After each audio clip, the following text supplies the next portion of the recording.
BTech BSc agriculture join అవ్వాలనుకుంటున్నారా? తెలుగు వారు ఎక్కువగా చదువుతున్న యూనివర్సిటీ ఐటీఎం యూనివర్సిటీ గ్వాలియర్. దాంతో పాటు బీజేపీ ఆంధ్రప్రదేశ్ అధికార ప్రతినిధి పెద్దిరెడ్డి రవికిరణ్ గారు. రవికిరణ్ గారు నమస్తే. కేశవ్ గారు, ముందుగా మీకు సుమన్ టీవీ వీక్షకులందరికీ నమస్కారం అండి. ఆయన ధైర్యం ఏంటి? ఇంత ధైర్యం ఇప్పుడు మీరు అన్నట్టుగా కాపులందరూ తీవ్రవాదులు అంటే అది ఒక కులం మొత్తాన్ని దూషించినాడు. ఇప్పుడేమో అమరావతిలో ఉన్నదంతా వేస్ట్లు అన్నట్టుగా మాట్లాడాడు. అమరావతి రాజధాని అంతా అసలు ఆ రిపోర్ట్లో ఎక్కడ అమరావతి అని పేరే లేదు.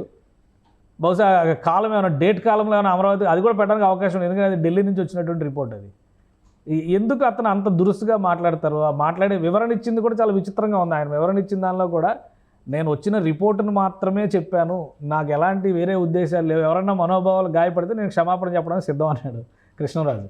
ఏంటి ఆయన వ్యవహార శైలి ఏంటి? ఇప్పుడు 2022లో కేంద్ర ప్రభుత్వ కుటుంబ సంక్షేమ శాఖ నుంచి అఫీషియల్ గా ఒక రిపోర్ట్ వచ్చింది. ఆ రిపోర్ట్ ఏమంటుంది? సెక్స్ వర్కర్స్ ఎక్కువగా ఉంది మహారాష్ట్రలో 6.6 లక్షల మంది ఉన్నారు. ఆ తర్వాత గుజరాత్ లో 2.3 లక్షలు, తర్వాత ఢిల్లీలో 2024 రిపోర్టు. ఇప్పుడు ఆయన మాట్లాడేది 2024 రిపోర్టు. అందులో 15.4%తో కర్ణాటక ఫస్ట్ పొజిషన్లో ఉంది, ఆంధ్రప్రదేశ్ 12%తో ఉంది, తర్వాత 9.6% మహారాష్ట్ర, 8.9% ఢిల్లీ, 7%తో తెలంగాణ. దురదృష్టం ఏంటంటే 2 తెలుగు రాష్ట్రాలు టాప్ 5లో ఉన్నాయి. అది ఎయిడ్స్ కంట్రోల్కి సంబంధించి చేసినటువంటి ఒక scientific study, female sex workers ద్వారా ఎక్కడెక్కడ హాట్స్పాట్లుగా మారుతున్నాయనే దాని మీద చేసినటువంటి సైంటిఫిక్ స్టడీ. సో అందులో ఎక్కడైనా అమరావతి గురించి ప్రస్తావన ఉందా? అదే సార్, నేను ఏంటంటే అది ఒక స్వచ్ఛంద సంస్థ చేసి ఉండొచ్చు. అది నేను చెప్పింది ఏంటంటే అధికారిక డేటా, కేంద్ర ప్రభుత్వం ఇచ్చిన డేటా. నా వాదన ఏంటి, డేటా మీద డిస్కషన్ కదా నా ఉద్దేశం. నా ఉద్దేశం ఏంటంటే కేంద్ర ప్రభుత్వం మహారాష్ట్ర 6.6 lakhs అన్నారు కదా సెక్స్ వర్కర్స్. మరి ఇప్పుడు మహారాష్ట్రని మీరేమన్నా వాళ్ళ రాజధాని అంటారా? ఆ సామాజిక రాజధాని అంటారు. మహారాష్ట్రాన్ని మనం ఏమంటాం? ముంబై ఈజ్ ద ఆర్థిక రాజధాని అంటాం, ఫైనాన్షియల్ క్యాపిటల్ ఆఫ్ ఇండియా అంటాం. అంత మాత్రం చేత ఈ గణాంకాలు వచ్చినంత మాత్రాన మహారాష్ట్రాన్ని ముంబైని మనం ఆ రెగ్యులేట్ రాజధాని లేదా అన్నాం కదండి. ఈ సమస్య ఒక సామాజిక సమస్య. ఇప్పుడు ఒక సర్వే చేస్తారండి, కుక్కలు ఎక్కువ ఎక్కడ ఉన్నారని చెప్పి, కుక్క కాట్లు ఎక్కువ మంది ఎక్కడ చనిపోతున్నారని, ఫలానా ప్రాంతాలు ఎక్కువ, ఆ ప్రాంతాన్ని ఉండే వారు కుక్కలు అంటావా మనం? ఏంటి మానసిక రుగ్మత? ఇప్పుడు ఈ యొక్క విశ్లేషకులకి ఒక మానసిక రుగ్మత పెరిగిపోయిందండి, సైకలాజికల్ డిజార్డర్ పెరిగిపోయింది. అంటే ఫ్రస్ట్రేషన్ పీక్స్ లో వెళ్ళిపోయారు. ఒక సమస్య మీద అధ్యయనం చేసి ఆ ప్రాంతంలో ఆ రాష్ట్రంలో ఎక్కువ ఉన్నారంటే ఆ రాష్ట్రంలో వాళ్ళంతా అదే అంటామా మనం? ఓ పిచ్చోళ్ళు ఎక్కువ ఉన్నారు సామాజికంగా, లేకపోతే సైకలాజికల్ డిస్టర్బ్ అయ్యే వాళ్ళు సర్వే చేస్తారండి. ఆంధ్రప్రదేశ్ లో పలానా సంఖ్య, అంటే ఆంధ్రప్రదేశ్ లో ఉన్న వాళ్ళందరూ సైకలాజికల్ ట్రీట్మెంట్ ఇస్తామా? అది ఏంటి అసలు? నక్కకి నాకలోగానికి ముడిపెట్టే విధంగా మాట్లాడతాడు ఆయన. అంటే ఏంటి? సబ్జెక్ట్ ఏదైనా సరే ఆవు కథ చెప్పినట్టుగా ఏదైనా సరే అమరావతి మీదకి వెళ్ళిపోవాలి. ఆయన అన్నట్టు ఆ నివేదిక ఏదో ఇచ్చారు.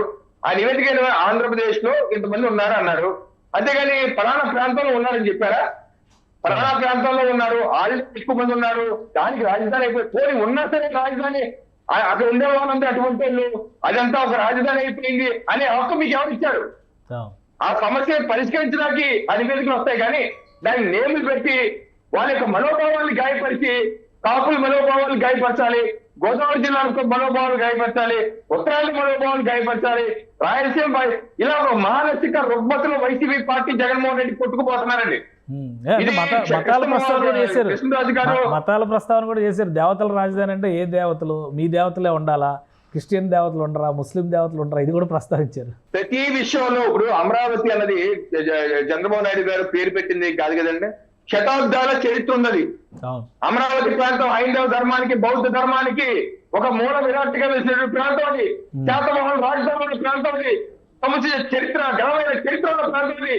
పేరు ఎప్పటి నుంచో శతాబ్దాలుగా ఉంది.